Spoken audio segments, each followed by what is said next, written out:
How to overcome fear. दोस्तों, कई बार हम किसी चीज के बारे में सोच कर ही डर जाते हैं। होता क्या है कि कई बार हम किसी चीज को बिना देखे बिना जाने डर जाते हैं, उसके बारे में अज्यूम कर बैठते हैं कि अरे यार वो कैसा होगा, मैं वहां पे पहुंच पाऊंगा क्या, मैं ये कर पाऊंगा क्या। एक्चुअल फियर ओनली 5% होता है और बाकी का 95% हमारा मेंटल फियर होता है। जो चीज हमने कभी देखा ही नहीं है वो चीज हमारे दिमाग में एक फियर क्रिएट करते जाता है कि क्या होगा कैसे होगा। आज मैं आपके सामने एक स्टोरी शेयर कर रहा हूं। स्टोरी है, एक बंदा है जिसे स्काई डाइविंग करना है। अब वो एक डेट डिसाइड करता है कि मुझे इस डेट को स्काई डाइविंग पे जाना है। वो डेट आ जाता है, शाम को वो बहुत डरा हुआ रहता है, बहुत डर के अज्यूम करते रहता है, अरे यार मैं स्काई डाइविंग का डिसीजन तो ले लिया हूं, बट क्या होगा, कैसे होगा, क्या मैं डाइव कर भी पाऊंगा या नहीं। स्काई डाइविंग वाले दिन सुबह को उठने के बाद से ही डरता है कि अरे यार कैसे होगा, पैराशूट नहीं खुला तो कहीं मेरे को कुछ हो गया। तो ऐसा सोचते सोचते वो पहुंच जाता है स्काई डाइविंग पॉइंट पे। वहां से वो गाइड के साथ बैठ के फ्लाइट टेक ऑफ करती है, फिर जाते हैं हवा में जाने के बाद भी वो डरते रहता है, पैराशूट पहनता है, फिर भी होता है अरे कैसे कूदूंगा मैं, क्या होगा पैराशूट अगर नहीं खुला तो। इतने में एरोप्लेन का गेट खुल जाता है।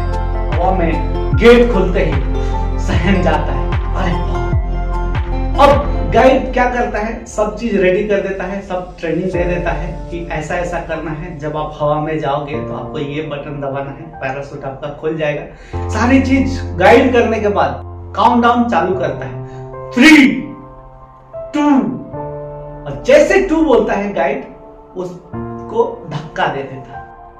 क्यों 2 पर ही धक्का क्यों दे दिया?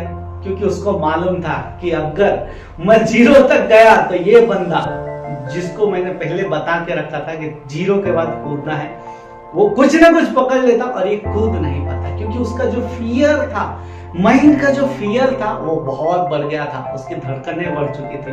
अगर वो 0 तक जाता तो वो कूद नहीं पाता, इसलिए 2 पर ही गाइड ने उसको धक्का दे दिया।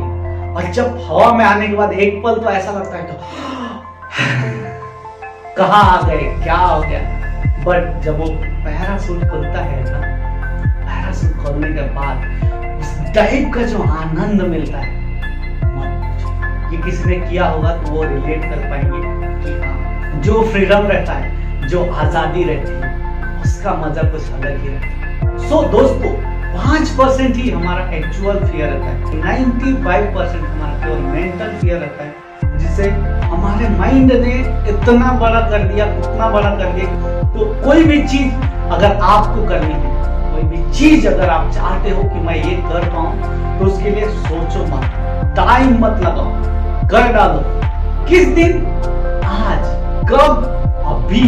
क्योंकि जो फियर आपका है, जब तक आप उसमें घुसोगे नहीं तब तक आप उससे जीत नहीं सकते। फियर को फाइट करने के लिए सबसे जरूरी है कि उसमें इन्वॉल्व हो जाओ। जब तक आपका जो फियर है उसमें आप इन्वॉल्व नहीं होगे, आपका फियर बाहर नहीं निकलना। सो आपको किसी भी टाइप का फियर है उसको फेस करना शुरू कर दो, आपका फियर धीरे धीरे आपके माइंड से निकल जाएगा और फिर आप फील कर पाओगे। सो दोस्तों, मेरी आज की यही सीख है कि अगर आपको किसी भी चीज का फियर है तो आप उसको रोको मत, आप उसमें इन्वॉल्व हो जाओ और धीरे धीरे वो आपका फियर कम हो जाएगा और आप तब फ्रीडम फील कर पाओगे। दोस्तों, वीडियो देखने के लिए और मेरे साथ जुड़े रहने के लिए प्रेम पूर्वक आप सभी का बहुत बहुत धन्यवाद।